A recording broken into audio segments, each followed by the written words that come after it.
to have, I don't know, ask yourself, why do you work?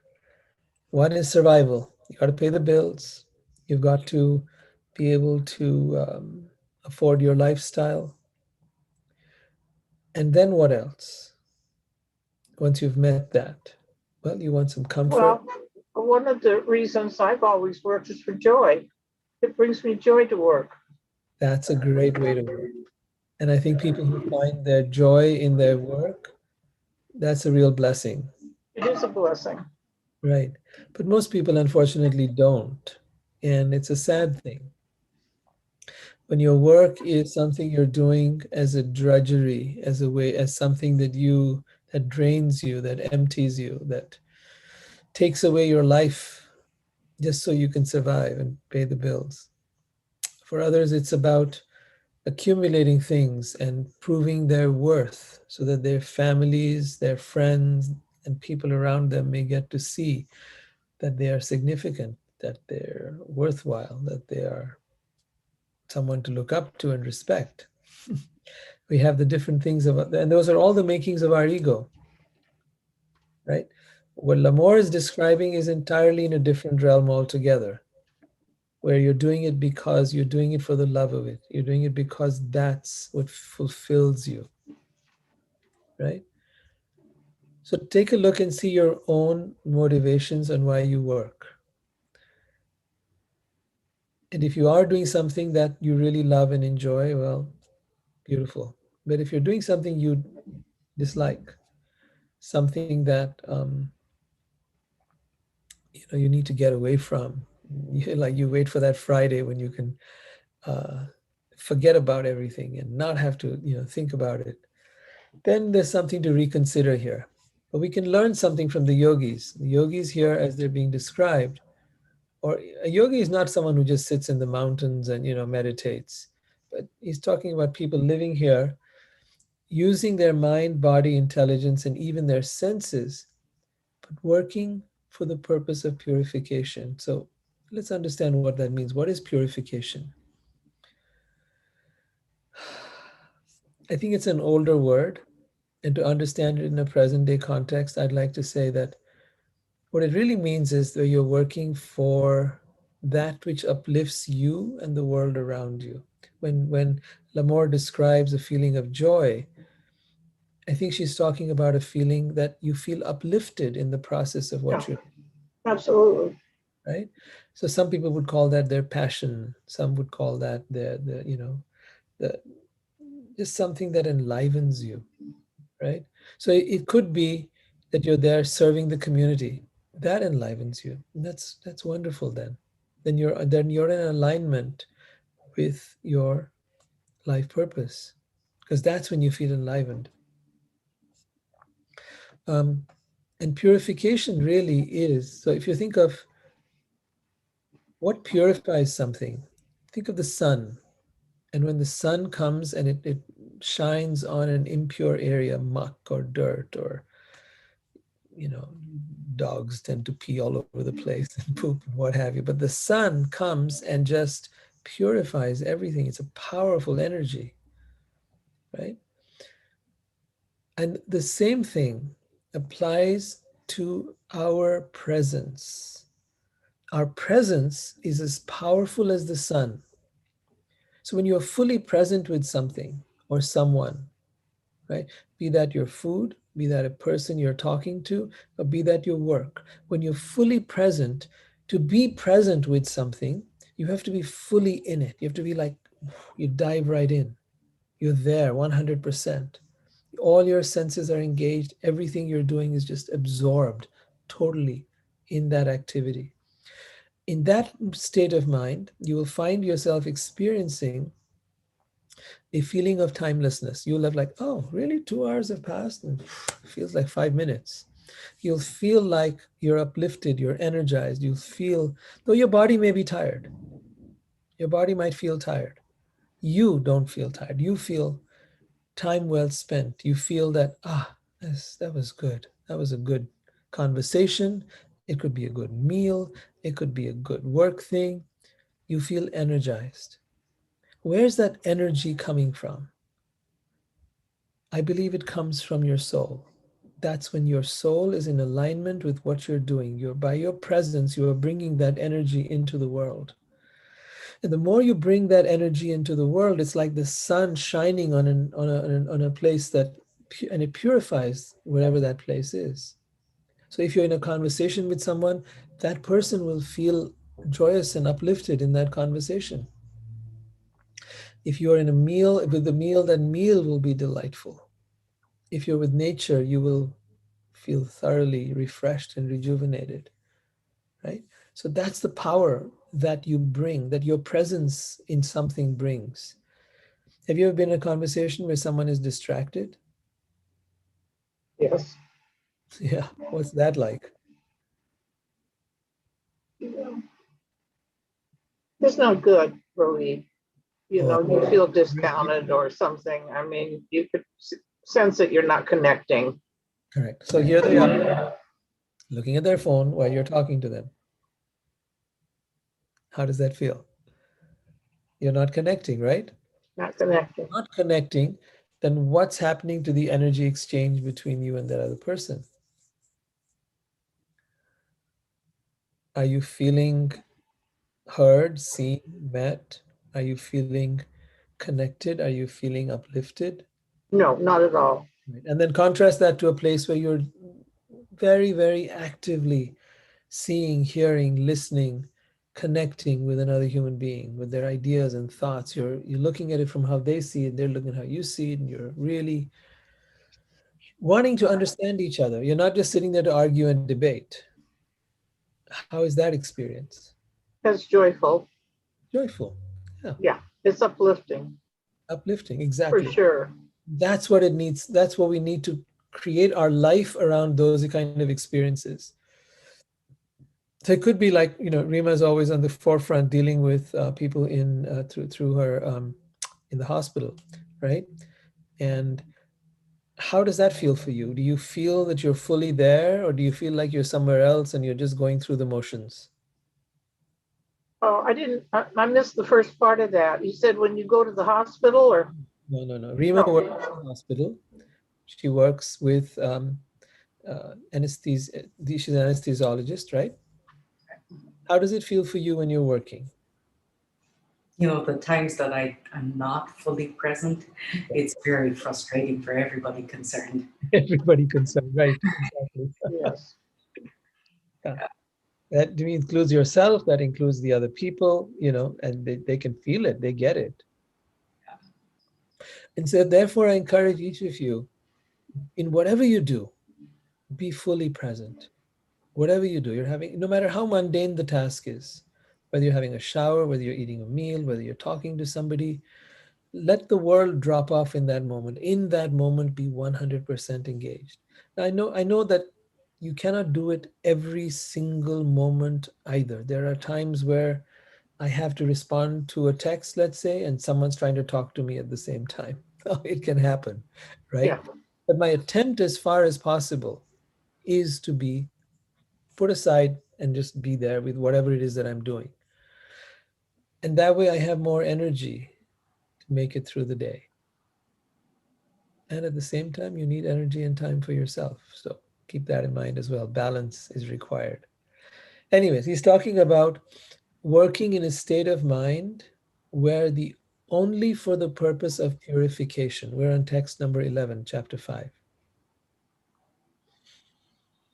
Now he takes it one step further. The steadily devoted soul attains unadulterated peace because he offers the result of all activities to me.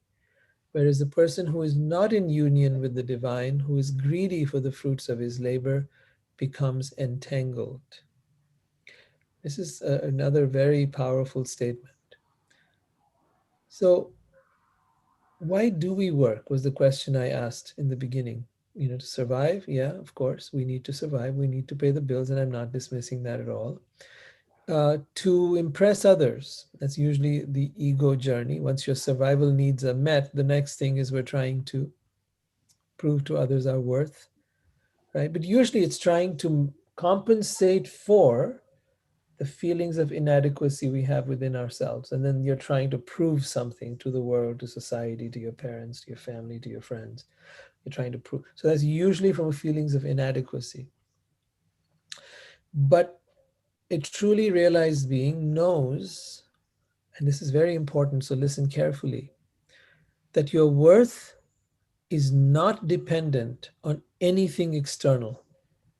No amount of money, no amount of fame, no amount of recognition, no amount of external respect will ever determine your worth. Because if your worth is dependent upon things, things can be taken away from you. If it is dependent on fame, people have lost their fame in time. If it is dependent on your beauty and your youth, that too will be taken away in time. Then where will you be? Then who will you be? You want to base your worth on something that can never be taken away from you. You want to base your value, your sense of who you are, on something that cannot be taken away from you. And what is that thing? Who would like to give it a try? What is that one thing that no one can take away from you, and by which you can define your worth, your value, and who you are? So what is the one thing that no one can take away from you? Let's start there.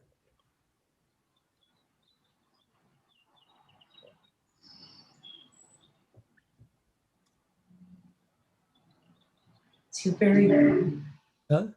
it's your very being. Yes, your very being. Absolutely. You got it. Your very being. And if your worth and your value is dependent upon your very being, and I'm going to use your phrase here, if that is intrinsically worthy, if you are intrinsically worthy, not because of what you have, not because of what you do, not because of what people think of you, but if you are intrinsically worthy because of who you are, not because of how much you know, not because of how beautiful you are, not because of any reason. There's no reason, there's no because. I am worthy because. I am worthy because I am. You see, it's a closed loop, and nothing and no one can penetrate that.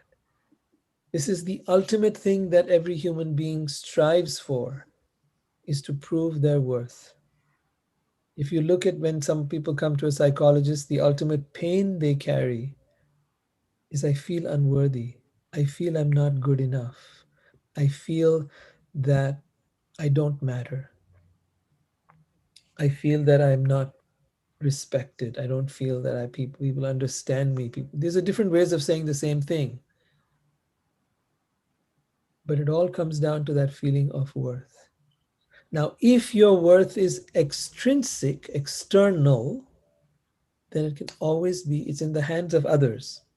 It's in the hand of people. They will determine your worth. But if your worth is internal, intrinsic, then nobody can take it away from you. It is the very nature of who you are. So that's the big shift we need to make. Is there anyone who's not following what I'm saying? Am I talking Greek? Am I talking something that you know? Please ask, because this is such an important piece. If you get it, it will change your life. It will change your level of confidence. It will change your level of in the way you carry yourself in life. And you will become unshakably you. So please ask me if there's anyone who's got a question here.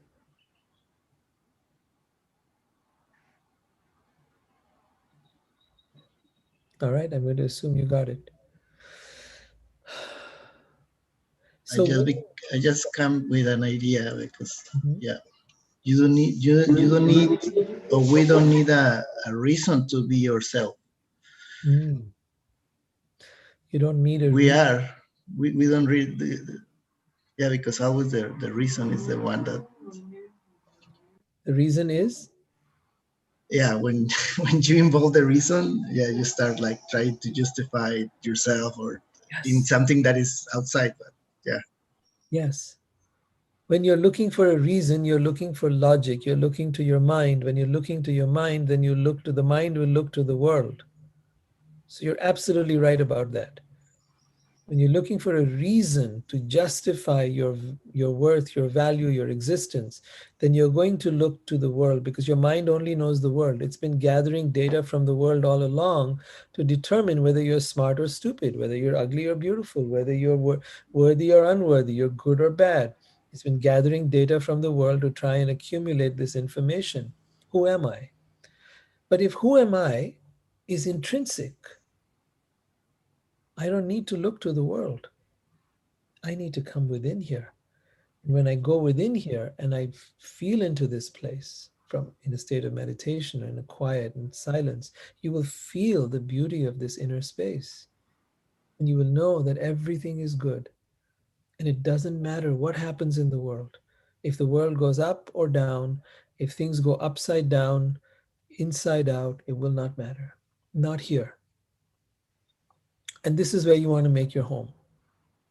This is the place of your soul. This is the place of your heart, whatever word you want to give it, your higher self. This is the place where God resides within you.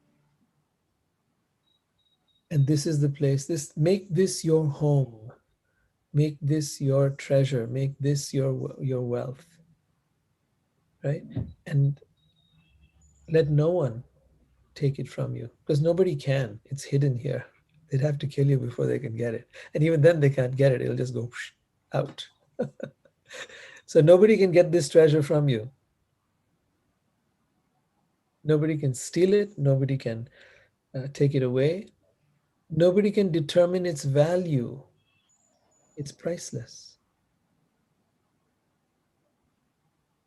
And you can feel it. You can experience it. And you can go home to it anytime you like. It's better than any other drug. It's better than any entertainment. It's the best thing in the world.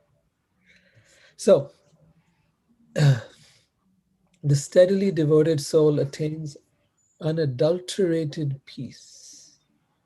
Unadulterated peace means one peace that is not shaken, peace that does not waver, right? Is not mixed in with anything else. Unadulterated peace, because he offers the results of all activities unto me. So now the question is, if this is who you are, and you're in this world as a soul in this world, you shift your awareness. I'm not the body, I'm not the mind, I am the soul.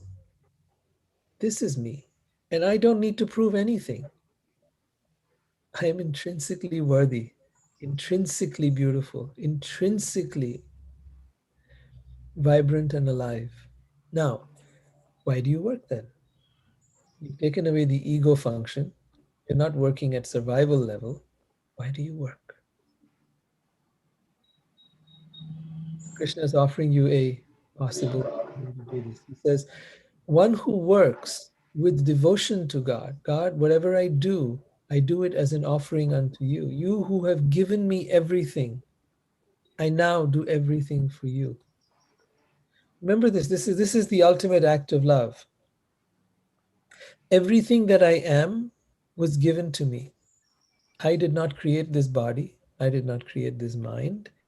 I did not create the ability within me to do whatever I do. All of that was given to me. Right? Now I say, I take this that was given to me by my Creator and I offer it back. The fruits of this labor I now offer back to you. That which whatever it is that I'm capable of doing, I now offer it back to you. And your Creator says, no, no, you can keep it. Enjoy. But you say, no, I do it for. So the intent is, I offer it back to you. And it is given in turn, it's not taken away from you. The fear we have is if I give something to somebody, I'm going to have that much less, right? That's our fear. We live with the apple pie theory of life.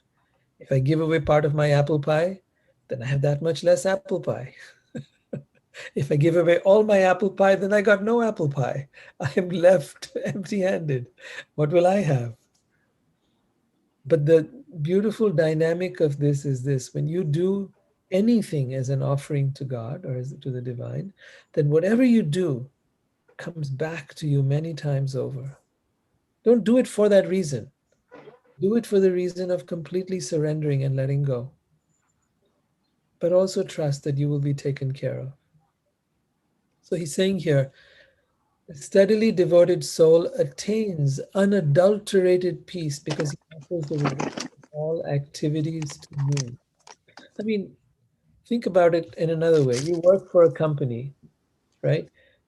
Whatever money that you earn through your working for that company, let's say you made $1 million in sales that month, right? That all belongs, the $1 million belongs to the company. You get your salary, but the $1 million belongs to the company. You don't get to keep it, right? So in this company, everything was given to us, provided to us. We're taking everything that we do and offering it back into that same organization, so to speak. We're taken care of. Even in the Bible, I think Christ, I think, says it. He says, you see the birds in the trees, they neither sow, neither do they reap into barns, yet your heavenly Father provided for them. Are you not much better than they? So he brings this idea that you're all being taken care of. You don't have to worry. Everyone's been provided for. There's someone who said, there's enough in this world for everyone's need, but not for everyone's greed. So he's saying here that the fruit of the result of this, of a person who does and who offers everything, the fruits of all their activities to God, is you gain unadulterated peace. So I will go back to my analogy of the company. You work for this company. The company gains or loses, you've done your job, right? What happens in the stock market after that? What happens with with the profit and loss of the company? That's not your thing. You've done your job, whatever you're supposed to do. Now he contrasts it with the opposite. Whereas a person who is not in union with the divine, who is greedy for the fruits of his labor, becomes entangled. Entangled in attachment, entangled in karma, entangled in stress, entangled in worrying, and entangled in fear. You see how that works? Because now you're on your own and you're taking that which was given to you and trying to take out of that everything for yourself. So like you work for this company, but you're keeping all the income, the revenue you're earning on the company's behalf, on the company's time, keeping it for yourself. So now you're in a stressful state. You want to make sure, nobody should find out. You're stressful because there might be consequences. You're in a state of stress. But if you're doing right by that company, then you have nothing to stress about. You've done your part. I don't know if that analogy works for you. Does that make sense? Okay.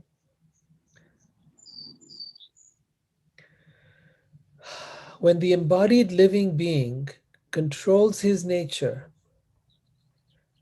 and mentally renounces all actions, he resides happily in the city of nine gates, the material body, neither working nor causing work to be done.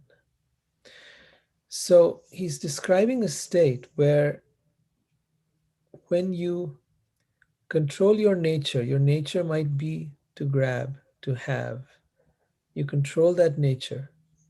And instead of holding on to everything, you release it into the divine. So if you take, if you have some water and you release it into the ocean, the water is still there. You haven't lost the water, but you've gained the ocean. You see the difference? If I take my little bit of water and I put it into the ocean, that water is still in the ocean. I haven't lost it. I've gained an ocean. Similarly, when I take the fruits of my work and I offer them as an offering to the divine, I say, God, here's the fruits of my labor. Please accept this humble offering. Then all that is of the divine is showered onto you. The peace, the harmony, the blessings are yours. You have gained the ocean. You have not lost anything.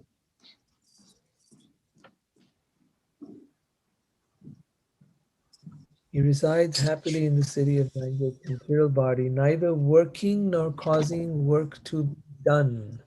I think the understanding of work here is, if I think a modern day word for it would be stress. Stress is the result of friction. Stress is the result of something unnatural. When Lamore described work as joy, when Rina described being present and feeling uplift, feeling that everything is just, well, she described the opposite, a feeling when you're not present. When you are present, then it's truly blissful. You're in the flow of your work. So when that is happening, it is this feeling of you're working but not working, right? There is no, the only way to describe that in modern terms would be there's no stress, there's no tension, there's no friction, smooth sailing. Your life becomes smooth sailing. Not that there won't be an occasional bump or two here and there, but I would say 95, 97, 98% of your life will be smooth sailing. You'll have a little bit here and there because you're no longer attached to whether things go up or they go down. And they will, and you'll notice, and you might have a momentary reaction and you let it go. You have a reaction, you let it go. You don't hold on to things. You don't sit there and worry all night. Oh, what will happen? What will happen? That kind of worry is no longer there. That kind of stress is no longer there.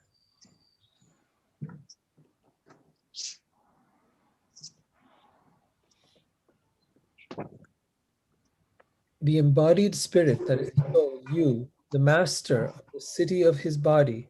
This is so important. The embodied spirit, so we are the embodied spirit, the soul, master of the city of this body.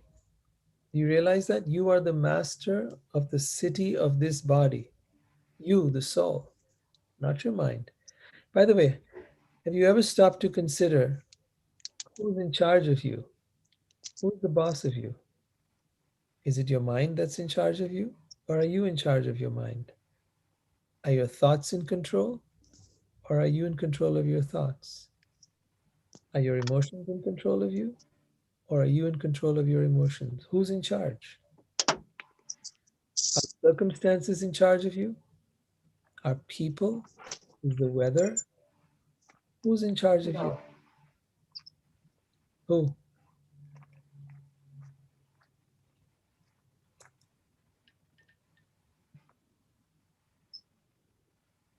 It's whoever you blame at that moment.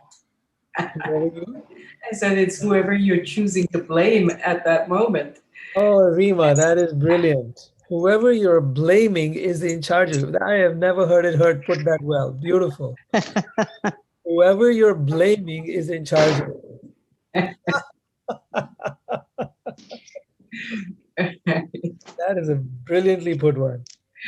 When you blame someone, you've given them the power. Mhm. The moment you're blaming someone, you've given them the power to hurt you, to affect you, to disturb your peace of mind. You've given them the power. Whoever you believe and whoever you, is there anything else we can add to that? Whoever you believe, you've given them power. Whoever you blame, or it could be your own mind that you believe, right? It could be your own mind that is mad at you and you're believing that. Okay, or it could be another person. So whoever you believe, whoever you blame, anything else we can add to that? Well, I think that what's interesting, I think that's brilliant. And I think what's interesting is that the word control is used Mm, because really, if we're angry at someone, if we're blaming someone, if we're jealous of someone, we're actually giving them the control. absolutely. And so, but I thought control, when I first heard it, I thought it was a really interesting word to use in the Bhagavad Gita because it's still kind of assuming that we're in control.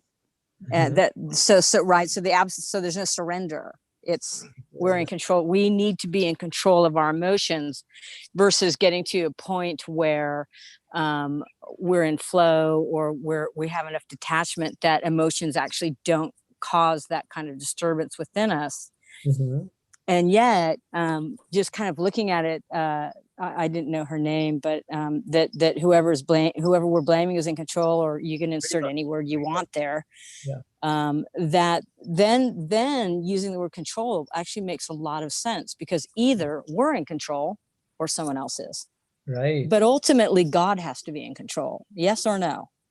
Like, this You word gets confusing for me. So, Mariah, you are addressing perhaps the core issue that every human being grapples with. We're all trying to control the world around us, the people, the situations. When we say things like, you should have done that, that's a control thing. You should Right. not have done that, that's a control thing. When you're trying to make things other than what they are, you're trying to control it. And But control. don't you think it's kind of interesting that they use the word control in that phrase? Because it's the same argument, Mhm. right? We have to control our emotions rather than align ourselves with a different way of being, where the emotions aren't actually controlling us. Exactly. Well, then we wouldn't need, but then we wouldn't need to be in control of our emotions, because the control wouldn't be the word there. There wouldn't be. And you're not trying to control your emotions.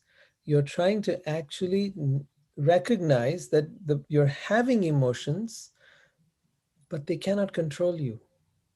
Mm-hmm. Control your state of mind. They're not going to take over. You're having, let's say you're having hunger, but is your hunger, you know that expression, you become hangry? Yeah. Right? Now that hunger has turned into anger, it's taken over, and now it's affecting your state of mind, right? So that's where an example of where an emotion now is controlling you. It doesn't mean you should, the opposite does not mean you don't have emotions. Some people think the opposite means, oh, I should not have emotions. Oh, I should not have thoughts. Oh, I should not, no, I should not have desires. Have desires, have emotions, have thoughts, but don't let them control you. Let nothing control you, and yet try to control nothing. This is very tricky. Let nothing control you, and yet try to control nothing. How do you do this? The way out is what Mariah just described, that whatever you're doing, you do it in a state of surrender. Now it takes a while to get there. It's taking me a while, it'll take you a while to get there. But we need to know the foundations. The foundations are A, like give no one the power, not another human being, not another situation, not the weather, not your own mind, not your own thoughts, not your own emotions, nothing. Give nothing the power to control you, right? How do you know that it's controlling you? Like Rima pointed out, you're blaming it. You're blaming that person, situation, thing. You're giving it the power. So let nothing else control you, but also at the same time, don't try to control anything else. It's not that you'll control your mind. Your mind will automatically come into control. You'll not try to control your emotions. They will automatically come into a state of emotion, of control automatically, without you trying to do so, by getting into the flow of something that is more connected and in tune with the divine. So when we do a meditation, we're not telling our mind now, shut up mind, shut up mind, shut up mind, shut up mind. That's not what we're trying to do. We're focusing our mind, instead of what it's chattering away with, we're focusing it on the mantra or the breath. or on something that we totally become immersed in, and which has the capacity to take our full attention. That is why we invoke the names of the divine. That is why we go into something of a higher vibration. Or even your breath and the elements, earth, water, fire, air, ether, they're all rich with divine energy. So the moment you bring yourself into that divine presence, you're carried away into a higher energy. And this energy, the remaining, your thoughts, your emotions, everything automatically falls in line, just sort of becomes subdued without you directly trying to subdue it.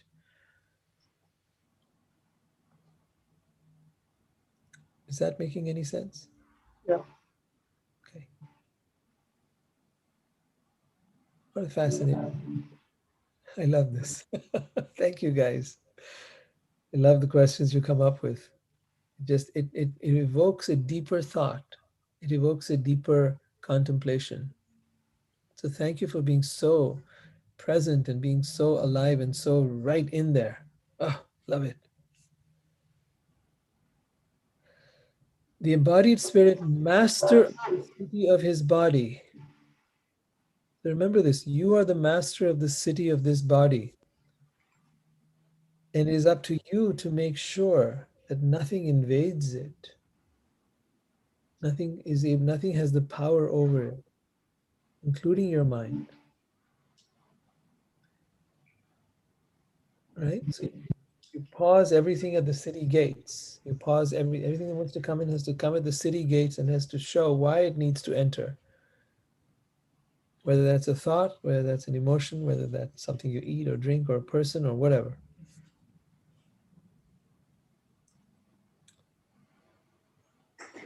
Does not create activities, nor does he induce people to act, nor does he create the fruits of action. All this is enacted by the modes of material nature. Now, it's difficult to understand what really is being said here unless you use a simple word. That word, in today's context, we call it flow. You're in a state of flow, and in that state of flow, there is no work as such. Right? Whatever you are doing is happening smoothly and effortlessly. This happens when you get into a place of alignment with the divine, with God.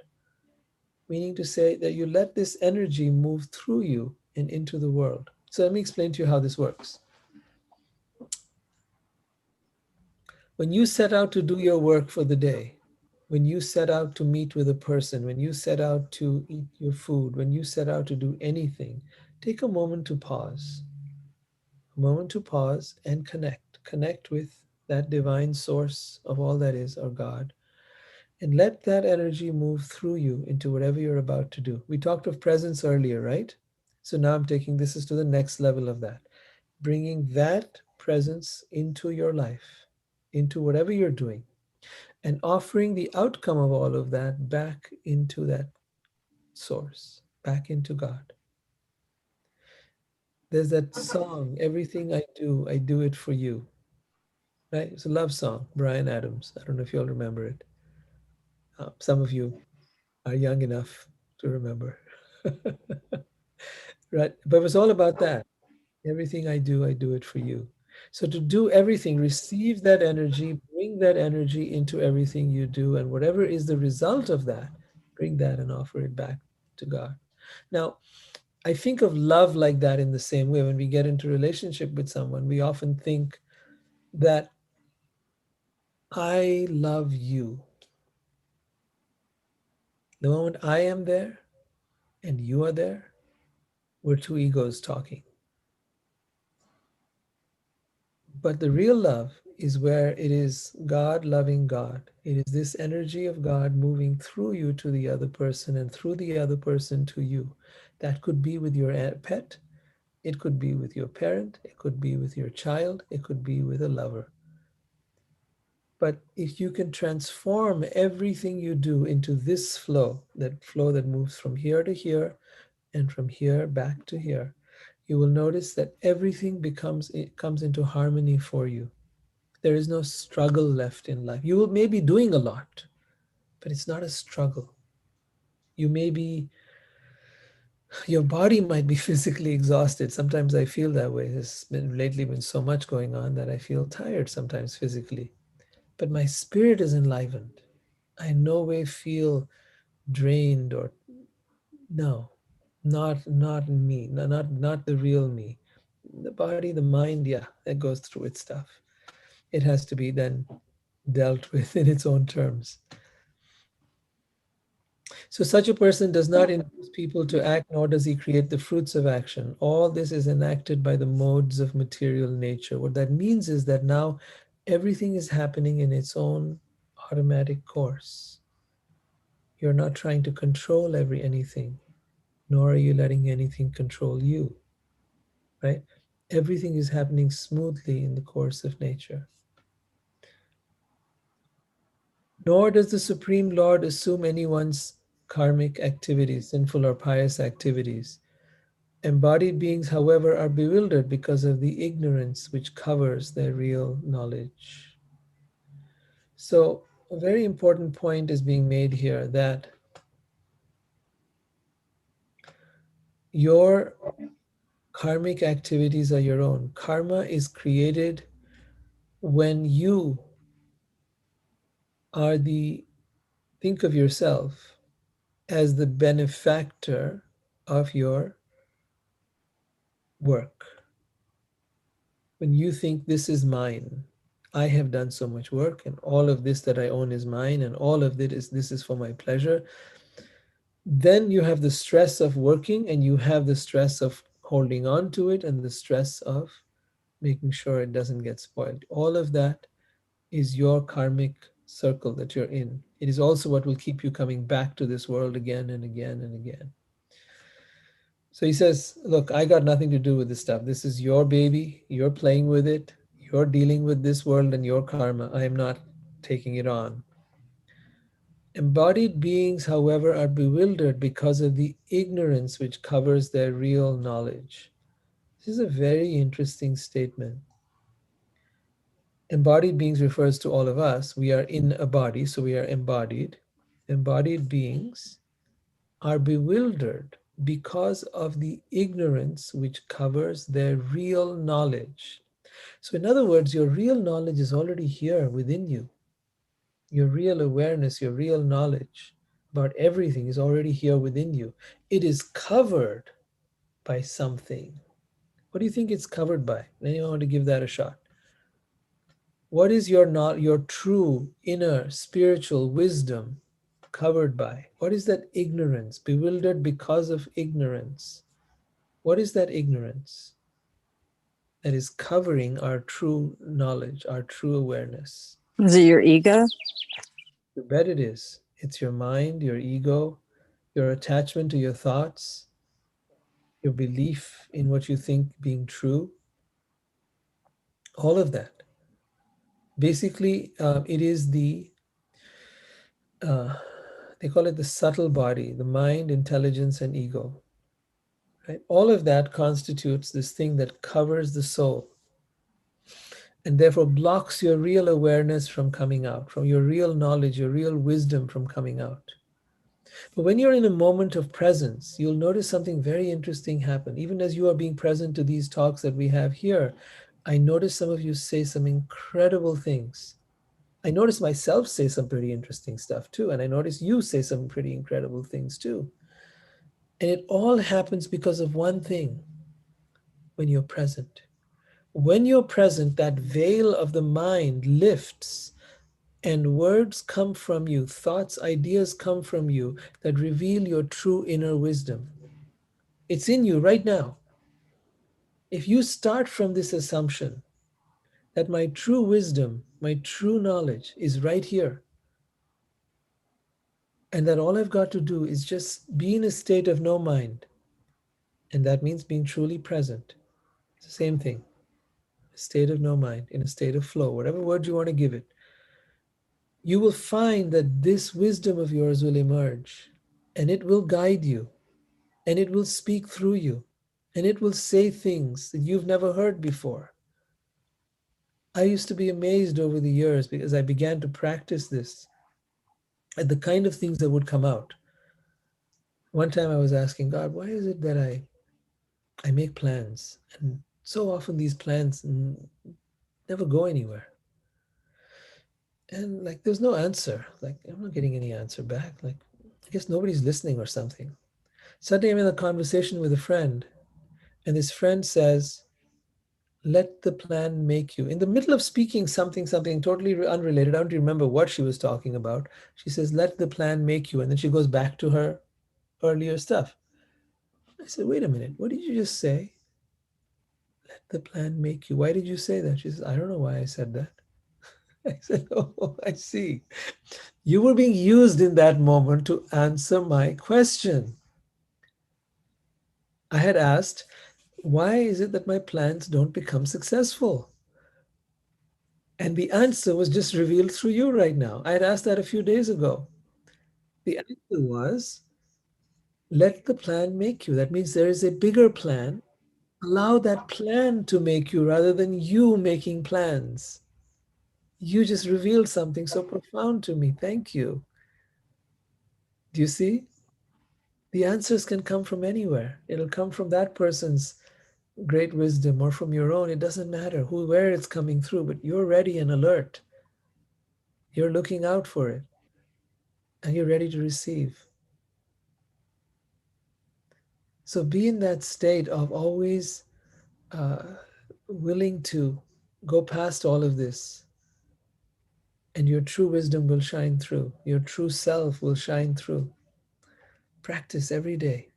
That's why I'm not a great fan of just meditating for a few minutes a day, even if an hour a day or two. Everything you do, make it a meditation. Everything you do, be present. Yeah, you'll go out of it, come back to it. You'll go out of it, come back to it. Yeah, you'll stumble somewhere. It doesn't matter. Come back to it, come back to it, come back to it. Gradually, you'll find that over a course of however many waking hours you have, 18, 20, whatever, 15, I'm not math right, about 16 hours of waking, let's say, you'll have had many, many attempts at practice. You'll keep going in and out, in and out, in and out of that presence. And gradually it will become more and more and more of who you are. And in that presence will come this incredible wisdom. You'll see it. It'll start to flow through you. Because you're not the one who, it's not coming from your thinking mind. It's coming through your soul. It's coming through God guiding you. You will find in this your purpose of life. You will find in this everything you've been looking for. You will find in this the great treasure. It's all here. However, are bewildered because of the ignorance which covers their real knowledge. I'm going to save the next verse for next time. It's a beautiful one of my favorites, and we'll take it up the next time we meet. But for now, thank you all for being here. Thank you for this wonderful moment in time. I look forward to you being here next week as well. And for those of you, I think all of you know the drill. We're going on to the next part of our program, which is Loving Soulfully. I'm going to hang up and reconnect again. So I'll see you Thank on you the very much. It was a Take care. Thank pleasure you. today. Thank you. Good night, all. night.